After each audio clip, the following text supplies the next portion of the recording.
એક તરફ રાજ્ય સરકાર અને સ્થાનિક તંત્ર વિકાસની મોટી વાતો કરી રહ્યું છે, તો બીજી તરફ ડભોઈ શહેરનો જોહરા પાર્ક વિસ્તાર પાયાની સુવિધાઓ માટે વલખા મારી રહ્યો છે। ગટરના ગંદા પાણી વચ્ચે જીવવા મજબૂર નાગરિકો જોહરા પાર્ક વિસ્તારમાં આશરે 50થી વધુ રહેણાંક મકાનો અને 100 જેટલા નાના મોટા કારખાનાઓ આવેલા છે। ગટર લાઈનો ઉભરાવાને કારણે ગંદુ પાણી આખા રોડ પર ફરી વળ્યું છે। આ ગંદકીને કારણે સમગ્ર વિસ્તારમાં અસહ્ય દુર્ગંધ ફેલાય છે, જેનાથી રોગચાળો ફાટવાની ભીતિ સેવાઈ રહી છે। હાલમાં પવિત્ર રમઝાન માસ ચાલી રહ્યો છે અને મુસ્લિમ બિરાદરો જ્યારે ઇબાદત માટે જતા હોય છે, ત્યારે રસ્તા ઉપર ફેલાયેલા ગટરના ગંદા પાણીને કારણે ચાલવું પણ મુશ્કેલ બની ગયું છે।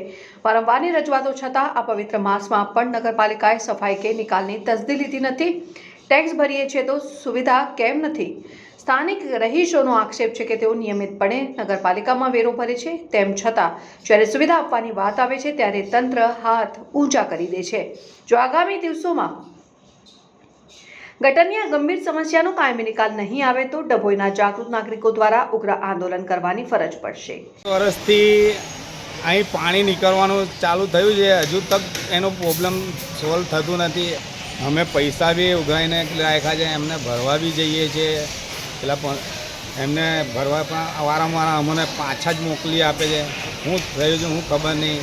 અહીં બીમાર પડી જાય છે, બધા કારીગરો બી બીમાર પડી જાય છે, નમાજ પડવા જાય છે તો બી આ ગંદકીમાંથી જવાનું હોય છે। પાછળ જો કેટલું બધું છે, ઠેઠ 2 કિલોમીટર દૂર રસ્તો છે, તઈ લોકોની ગંદકી જાય છે ને એનું કોઈ નિકાલ જ નહીં આવતી। ખાલી અમારે ગટરો બધું જ કમ્પ્લીટ છે, ખાલી કનેક્શન આગળ જોડવાનું છે, મેન લાઇનમાં કનેક્શન જ જોડવાનું છે, એક સાંધો જ જોડવાનું છે, બીજું કંઈ જ કરવાનું નથી, ખાલી સાંધો જ જોડવાનું છે। એ સાંધો જોડાઈ જાય તો બધું ચાલુ પાણી નીકળતું બહાર થઈ જાય। પૈસા બી અમે ભરવા ગયા છે, બધી રીતે પૈસા ઉઘરાઈને બધા કનેથી ઉઘરાઈને બી ભરવા છે। એ પૈસા ભરી દઈએ તો એમનું પેલું એ વેરો બી ચાલુ થઈ જાય। વેરો બી અમે આપવા તૈયાર છે, નગરપાલિકાને વેરો બી આપવા છે, ગટર વેરો, સફાઈ વેરો। અમુક જનોને અમને કહેવાનું છે, વિનંતી છે અમારી કે અમે વારંવાર પૈસા લઈને આવીએ છીએ, એ લોકો પૈસા સ્વીકારવા રાજી નથી કે ભાઈ એનું સમાધાન શું છે, અમને તમે કહો તો અમે તેનું કંઈ બી નિવારણ કરીએ અમે, બરાબર છે। પણ આ અમારું તમે કરી આપો તો તમારી બહુ મોટી મહેરબાની। અમે નગરપાલિકામાં અમે આવીને બી થાકી ગયા ભાઈ, અમે બી ઇન્સાન છે, થોડી ઇન્સાનિયતના નાતે તો કરી આપો। તમે બી ઇન્સાન છો તો અમારી આટલી અરજી સ્વીકારો, પૈસા લઈ લો, એનું સમાધાન કંઈ બી કરો આ સુવિધાનું, બરાબર છે। તો આટલી તમારી મહેરબાની રહેશે કોઈ ઇન્સાનના માટે।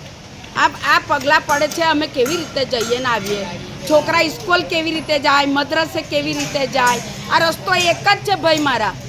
આજે તમને બી એવી હશે તકલીફ તો તમને કેટલું દુઃખ થશે, માટે અમારું દુઃખ બી સમજો થોડું, તો તમારી બહુ મોટી મહેરબાની ને અમારું આટલું કામ કરી આપો, બરાબર। નગરપાલિકાજનોને અમારી એક જ વિનંતી છે કે અમારા માટે આટલું કરશો તો તમારી બહુ મોટી મહેરબાની ને અમારા પૈસા લઈ લો। એ હવે થાકી ગયા છે ભાઈ મારા, થોડું રેમ ખાવ, આ બચ્ચા પર તો રેમ ખાવ, બરાબર છે।